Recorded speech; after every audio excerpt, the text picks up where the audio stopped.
예전에 대통령 선거에 나왔던 후보 한 분 중에 이런 말씀하신 분이 계셨죠.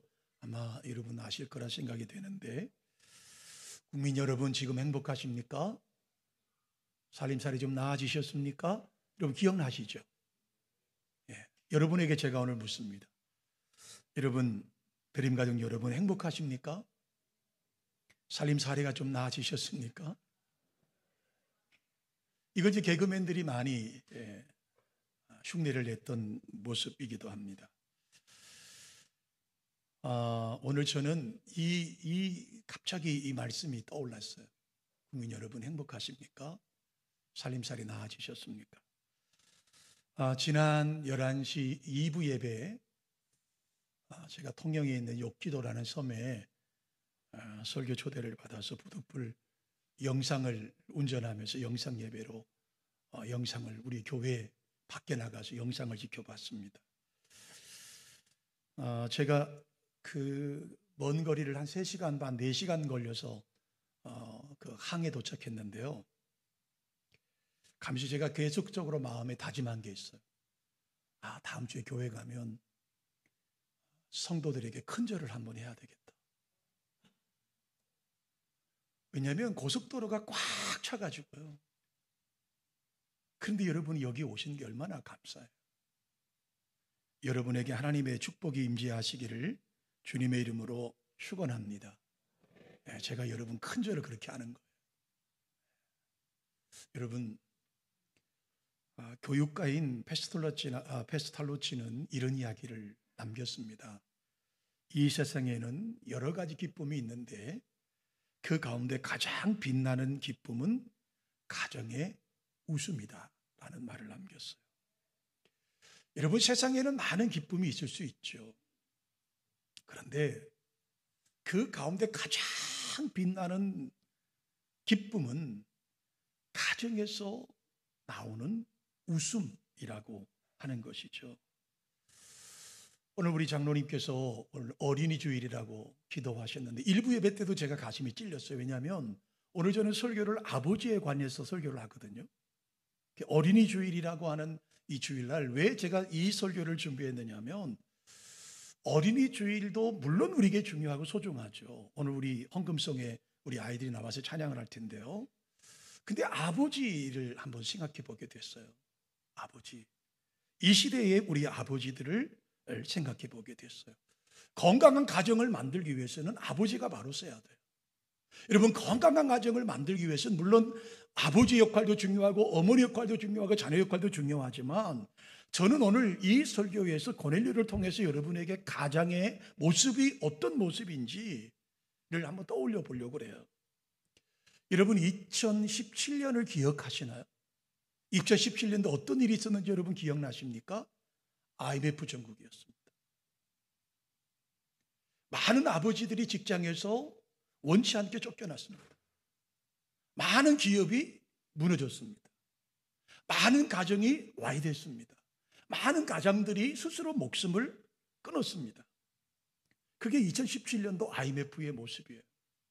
떠올리고 싶지 않은 아픔. 아마 여기 우리 성도님 가운데서도 IMF 때문에 고통당하신 분들이 있을 거라고 생각이 들어요. 그런데요, 제가 설교를 준비하다가 1997년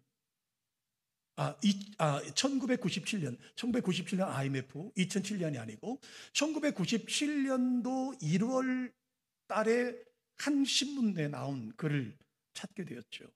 1997년 1월 6일자 중앙일보의 기사를 보았습니다.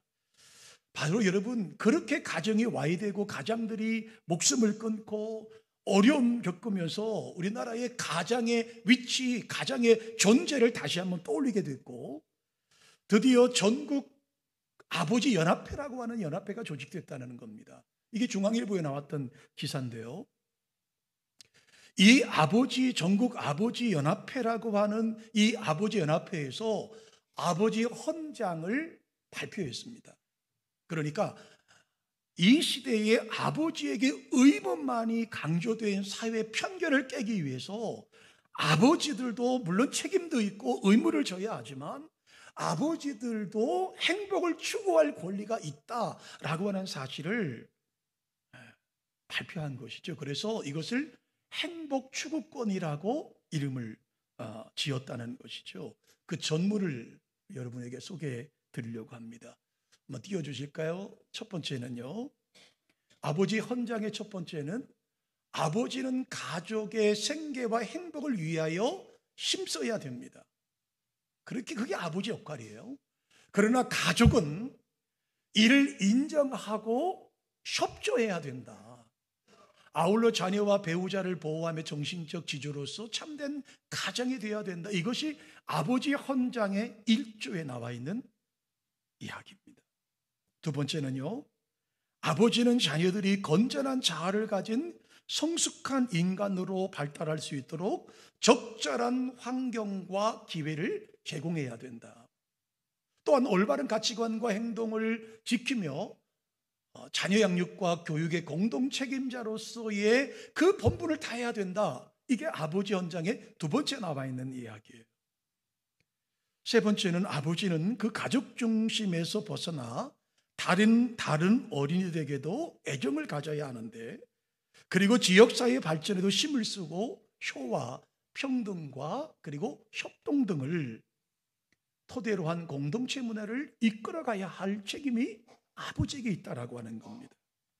자, 네 번째로 아버지는 개인임과 동시에 직장과 사회 국가의 일원으로서 그 발전에 이바지하며 책임 있는 생각과 행동을 유지해야 될 책임이 아버지에게 있다. 아울러서 아버지들의 이러한 노력은 존중되어야 하고 높게 평가되어야 한다. 이게 네 번째 항목입니다. 다섯 번째, 아버지는 한 인간으로서 건강하고 행복한 삶을 영위할 수 있는 자유를 보호받을 수 있어야 한다. 그리고 현실적인 능력이 아닌 한 인격체의 인품으로서 순수하고 참되게 평가되어야 한다. 이게 다섯 번째입니다. 여섯 번째, 아버지는 끊임없이 자기를 개발하는 가운데 자신의 올바른 역할과 권리를 찾아야 된다라고 하는 게 여섯 번째입니다. 또 일곱 번째, 마지막으로 아버지는 가족뿐만 아니라 사회 국가로부터 아버지 역할을 잘할 수 있도록 협조를 받아야 한다. 또한 건강을 잃거나 위기에 처했을 때에는 도움을 줄 수 있는 대책이 세워져야 된다. 이것이 아버지 헌장의 내용이에요, 여러분. 아마 1997년도 IMF라고 하는 이 위기 속에서 가정이 무너지고 가정의 권위가 실추되고 가장들이 가장 아파하고 생명을 끊는 이 아픔 속에서 아버지들도 행복을 추구할 권한이 있다라는 사실을 7가지를 통해서 말씀하고 있어요. 그런데 같은 해에 1월 31일자 한겨레 신문에 보면, 그러면 좋은 아버지가 되려면 어떻게 해야 되느냐라고 하는 조그만 하나 기사가 나와 있습니다. 좋은 아버지가 되려고 하는 사람들의 모임에서 주장한 것을 보면, 좋은 아버지가 되려면 첫 번째로 무엇을 해야 되냐? 자녀들과 10분이라도 대화를 하라는 거예요. 자녀들과 대화를 해라. 단 10분이라도 괜찮으니까 대화를 해라. 자녀들에게 말을 붙여봐야 하고, 자녀들이 싫어하더라도 끊임없이 자녀와 대화하려고 노력해야 된다라고 하는 겁니다. 마치 어쩌다 한번 외식하는 것처럼 그렇게 자녀와 대화해서는 안 되고, 자녀와 끊임없이 대화하려고 해야 좋은 아버지가 된다고 말씀하고 있는 거예요. 한겨레 신문에서 보니까 그 당시 초등학생 약 914명을 상대로 아버지의 직장 이름을 물어봤대요. 아버지가 무슨 일을 하시는지를 물어봤더니 대부분의 학생들이 우리 아버지의 다니는 직장과 하시는 일에 관심이 없었어요. 몰랐다는 거예요. 아마도 그 당시에 가장 이슈가 되고 가슴 아팠던 것들이 바로 아버지 가장의 권위가 무너지는 거였다라고 하는 것이죠. 제가 1997년도에 가장 이슈되는 기사들을 찾아보았더니 딱 떠오르는 단어가 있었어요. 그게 뭐냐면 고개 숙인 아버지. 고개 숙인 아버지. 이제까지 아버지들은 새벽별을 보고 나가셔서 하루 종일 일을 하시고 달을 보고 퇴근하시는 것이 아버지의 덕목이라고 생각했습니다. 오로지 내가 땀을 흘리고 뼈가 으스러지도록 애를 쓰고 해서 처자식을 먹여 살리는 것이 아버지의 목적이라고 생각했습니다. 그런데 여러분, 그렇게 새벽별을 보고 나가고 밤에 달을 보고 들어와서 하루를 살았던 그 아버지들이 뜻하지 않은 IMF라고 하는 이 고난 속에서 직장을 잃어버립니다. 희직자가 돼요. 이제 무엇을 해야 되는지, 내가 준비된 것이 아무것도 없으니까 오직 돈 버는 것처럼 기계처럼 살아가던 아버지들이 할 수 있는 게 없더라는 것이죠.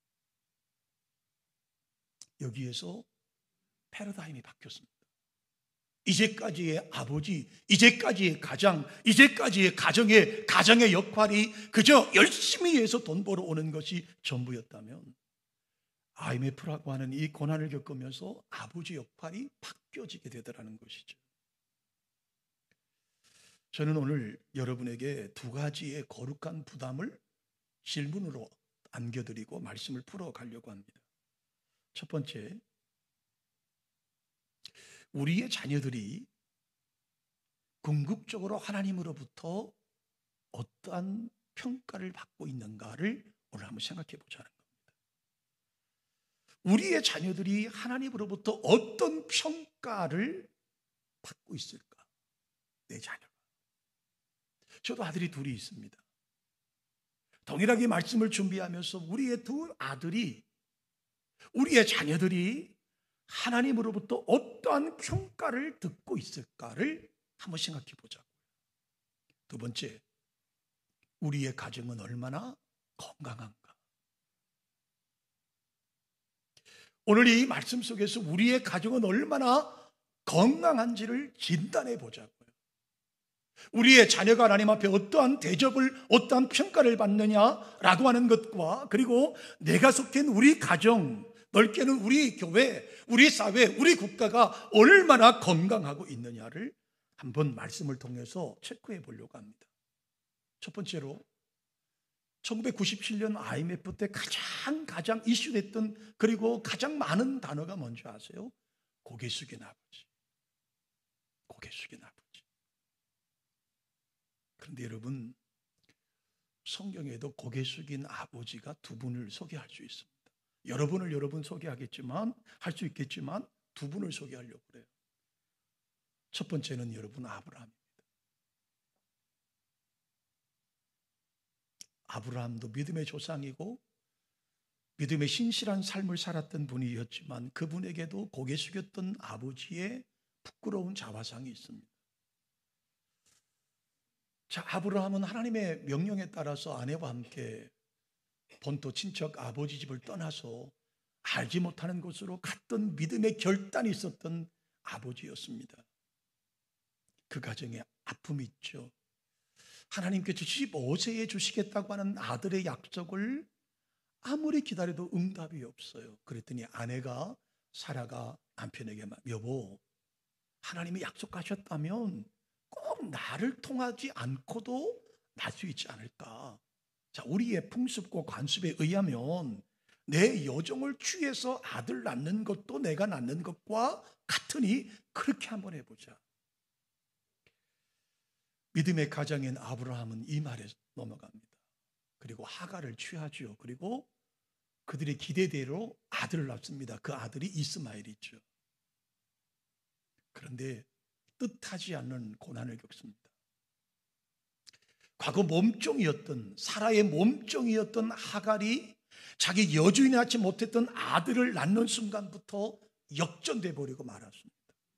그 아들 낳았다라고 하는 것을 등에 업고 자기 여주인을 괴롭히기 시작합니다.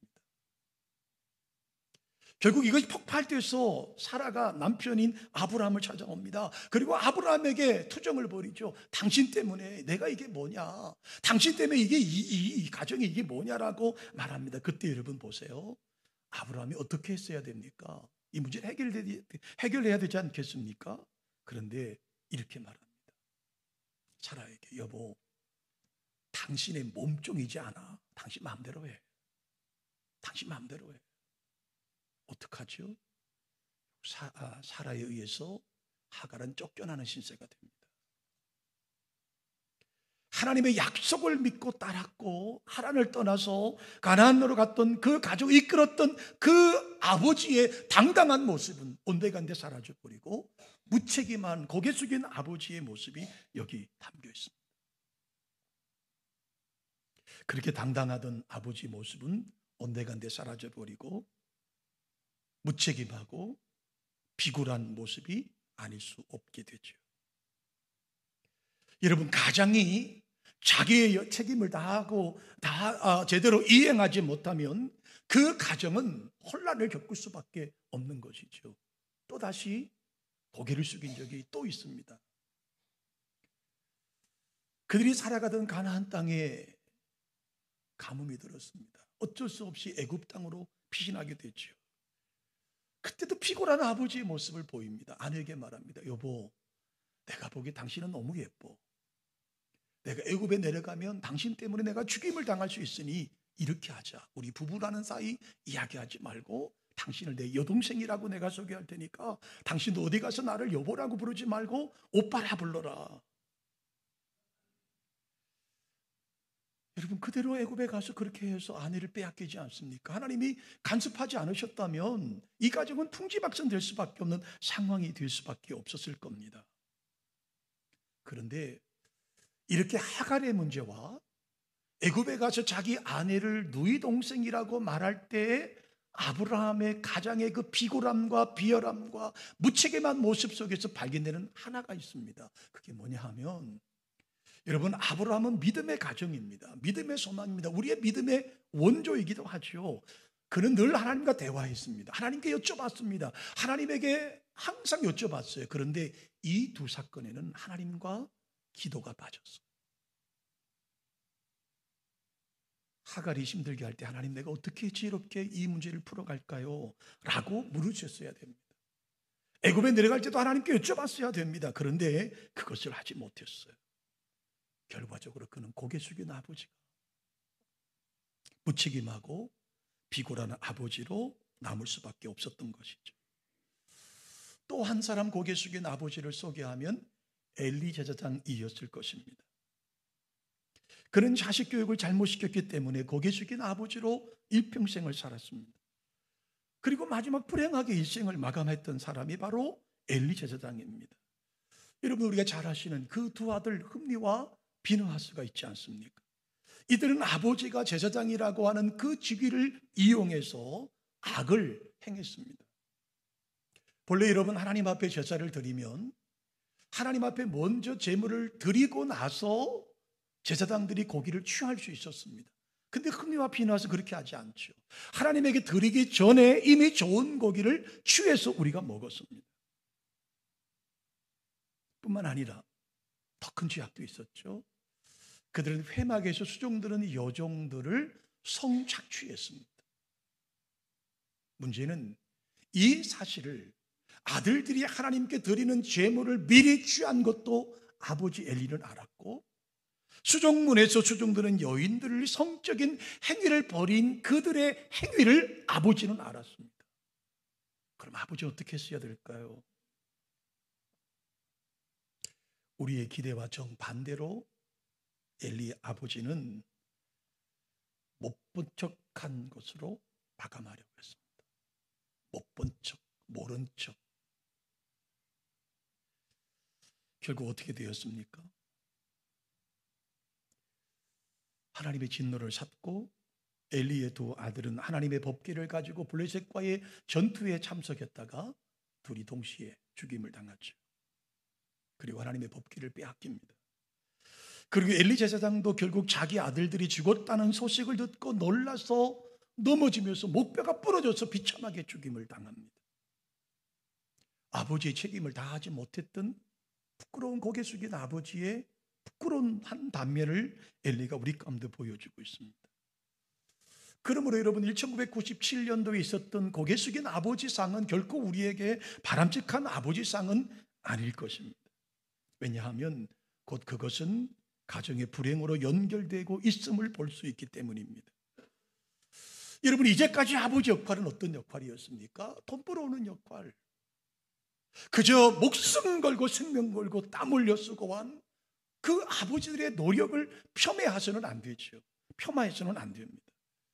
그 아버지들의 그 수고, 아버지들의 그 애씀, 아버지들의 그 고난을 우리는 결코 잊어서도 안 되죠. 그러나 이제는 패러다임이 좀 바뀌어야 되는 것이죠. 그래서 우리나라는 이 IMF 전과 이후가 이 가장에 대한 생각이 달라져 버렸습니다.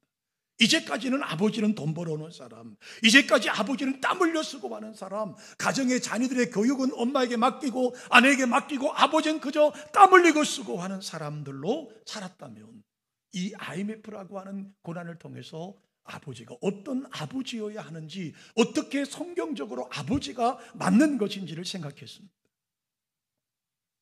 돌이켜보면 우리 목회자들도요, 과거 목회자들의 덕목 중에 하나는 목숨 걸고 목회하는 거였어요. 예, 그것이 맞죠. 목사님들도 가정은 사모님께 맡기고 오직 교회, 오직 말씀 연구, 오직 기도하는 일에만 목숨을 걸었던 적이 있죠. 그분들의 수고와 그분들의 헌신과 그분들의 애씀을 결코 잊어서는 안 되겠습니다. 그러나 성경이 우리에게 정말 행복한 가정은 그것이 전부일까? 오늘 본문은 아니라고 말씀하고 있습니다. 여러분, 오늘 본문에는 고넬료라고 하는 한 아버지를 우리 가운데 소개하고 있습니다. 여러분, 사도행전 10장은 1절부터 48절까지 고넬료 과정에 관한된 이야기입니다. 여러분, 성경 어디에도 이방인이 이렇게 많은 지면을 활용한 사람이 없습니다.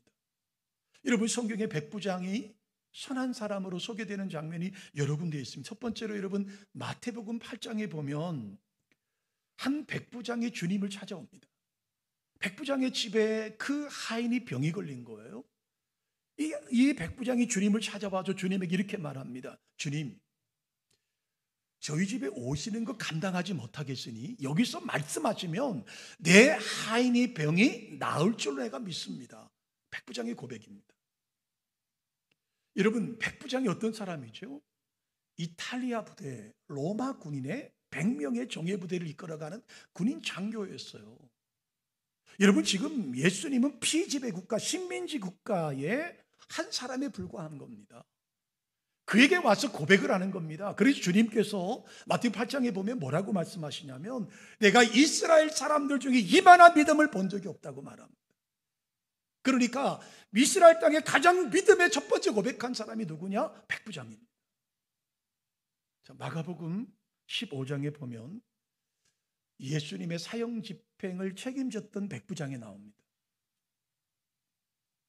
예수님의 십자가형의 책임 장교로 따라봤던 백부장이 나오죠. 그는 주님께서 매를 맞고 주님께서 십자가를 지시고 주님께서 비아 돌로로사라는 도로로 올라가시며 쓰러지는 모습을 보았습니다. 차마 그 십자가를 질 수 없어 구레네 시몬이 지는 것도 보았습니다. 여러분, 조롱당하는 것도 보았습니다. 여러분, 자기의 부하들이 그 예수님의 속옷을 벗기고 그 지옥적인 모습을 다 보았던 장교였습니다. 그런데 그가 주님의 숨지실 때의 모습을 지켜보면서 뭐라고 고백하죠? 이렇게 말합니다. 이 사람은 진실로 하나님의 아들이었다. 최초의 신앙의 고백도 백부장이 합니다. 여러분, 오늘 고넬료라고 하는 사람도 백부장이었습니다. 이 부대는요, 팔레스타인 땅에서 착취되어 있는 병력이 아니라 본토에서, 로마에서 파병되어 온 최정예 부대입니다. 그 최정예 부대를 이끌어가는 백부장이라는 사람이에요. 그들은 여러분, 우리 시대로 말하면 우리가 일제 치하 시대 때 헌병 장교였습니다. 악독한 장교일 수밖에 없죠. 근데 그는 오늘 우리 가운데 참 아버지로 소개하고 있습니다. 그는 로마 군대의 백부장이었습니다. 그는 부대에서도 군대에서도 인정받고 존경받는 군인 장교였습니다. 그러나 오늘 성경은 그가 군대에서도 인정받을 뿐만 아니라 그 가정에서 이웃들에게, 친척들에게, 친구들에게 어떠한 사람으로 더더군다나 하나님이 그를 어떻게 인정하시는지를 성경은 그에 대해서 말씀하고 있습니다. 그는 아버지로서의 역할도 잘 감당했습니다. 군대의 장교뿐만 아니라 한 가정의 남편으로서, 한 가정의 아버지로서, 한 가정을 다스리는 주인으로서의 역할을 잘 감당한 모범적인 복에 든 아버지의 전형적인 모습을 우리 가운데 보여주고 있습니다. 여러분, 그의 기도를 하나님이 인정하셨고 그의 구제를 하나님이 인정하셨어요. 그의 경건을 하나님이 인정하셨어요. 하나님을 경외하는 것을 하나님이 인정하셨어요. 뿐만 아니라 친구들과 친척들에게도 인정을 받은 사람이었습니다. 우리 읽진 않았습니다만 뒤에 보면 베드로가 그 집에 초대를 받아서 그 집에 도착될 때 그 집에 모여있던 사람들을 성경은 말씀합니다. 그의 친척들과 가족들과 친구들이 모여 있었다고 말합니다. 어떻게 가능했을까요? 고넬료라고 하는 사람의 신앙이 영향력을 발휘했기 때문입니다. 바로 그들이 모일 수 있었던 것은 그들의 식민지 국가에 아니 한 유대인의 조그만 종파에 불과한 분파에 불과한 베드로를 자기 집에 모시는데 여러분, 친구들이 왔어요. 친척들이 모였어요. 가족들이 모였어요. 어떻게 가능했을까요? 그 고넬료라고 하는 사람의 인격과 신앙이 인정받았기 때문입니다. 오늘 저는 간단하지만 오늘 예배를 참석한 저와 여러분 아버지들에게 몇 가지를 당부해 보려고 합니다. 이제는 첫 번째, 이제는 아버지의 목적이 돈을 벌어오는 것으로 끝나면 안 되고 이제는 내적으로 자기 개발에 힘써야 된다는 말이죠. 이제까지의 아버지의 모습은 돈 열심히 버는 것이 아버지의 모습이었다면 이제는 아버지의 그 돈 버는 것뿐만 아니라 이제는 내적으로 나를 개발해야 된다라고 하는 거죠. 여러분, 수명이 길어졌잖아요. 이제 100세 시대를 우리가 맞습니다. 유년과 청년기의 시간을 보냈고 우리의 황금기의 시간을 다 보냈습니다. 노년의 시간을 어떻게 보낼 것인지 대비를 세워야 된다는 겁니다. 은퇴하면 되겠지? 아니에요. 준비하셔야 합니다. 특별히 우리 예수 믿는 저와 여러분은 나머지 나의 인생을 하나님 앞에 어떻게 섬길 것인지, 내 가정을 어떻게 돌볼 것인지를 한번 생각해 보실 필요가 있습니다. 두 번째로, 아버지는 가정에 대한 책임을 소홀히 하시면 안 된다는 겁니다. 특별히 여러분 자녀들에 대한 교육에 대해 관심을 가지셔야 되는 것이죠. 아버지 현장에 두 번째에도 나와 있지 않습니까? 아버지는 자녀들이 건전한 자아를 가진 성숙한 인간으로 발달할 수 있도록 적절한 환경과 기회를 제공해야 된다. 뿐만 아니라 올바른 가치관과 행동을 지키며 자녀 양육과 교육의 공동 책임자로서의 본분을 다해야 된다. 그게 아버지의 행복 추구권 중에 두 번째라고 하는 것이죠.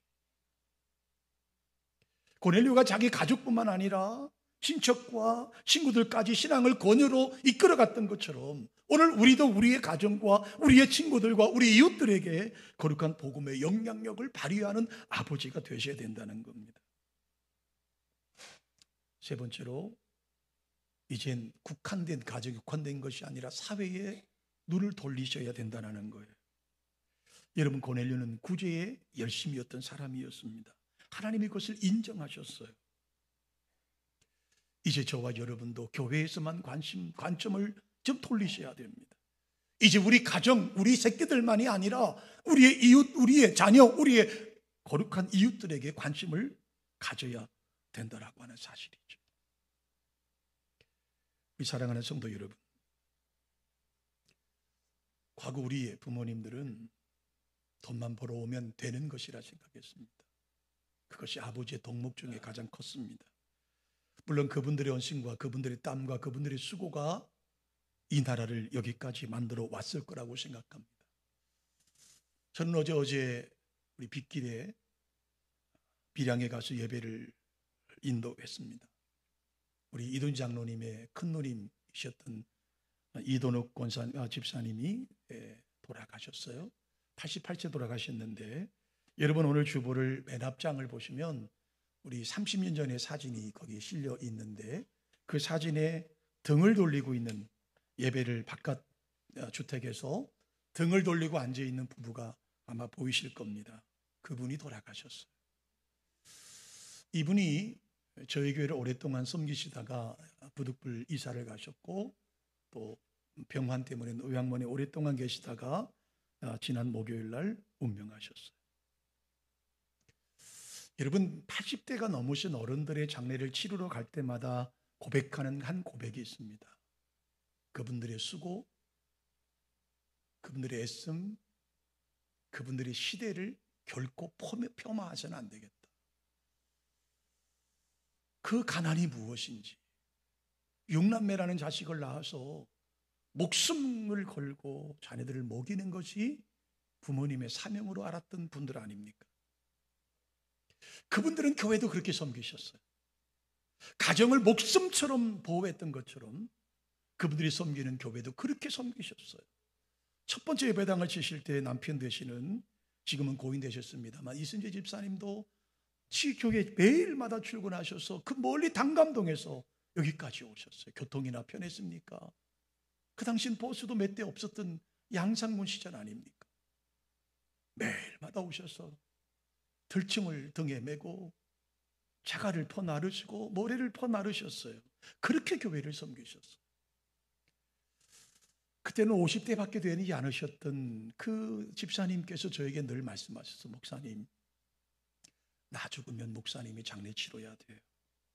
나 꼭 죽으면 목사님이 장례 치러줘요. 그리고 그 약속대로 제가 30년 만에 가서 장례를 치렀습니다. 사랑하는 성도 여러분, 우리가 그렇게 살았습니다. 그렇게 살아왔습니다. 이제 좀 생각을 바꿉시다. 이제는 우리의 가정, 우리의 자녀들을, 오늘 제가 첫 번째 여러분에게 두 가지의 거룩한 부담을 드린 것처럼 우리 자녀가 하나님 앞에 어떻게 평가를 받고 있는지를 우리 아버지들 생각해 보십시다. 두 번째, 우리의 가정은 건강한 가정인가? 우리 가정은 행복한 가정인가를 한번 점검하는 이 5월 첫째 주일이 되었으면 좋겠습니다. 고넬료처럼 이웃들과 친척들과 가족들과 하나님에게 인정받았던 것처럼 저와 여러분도 하나님께 인정받을 수 있는 아버지, 우리의 가정의 행복을, 건강한 가정을 만들어가는 모든 가장들 되시기를 주님의 이름으로 축원합니다.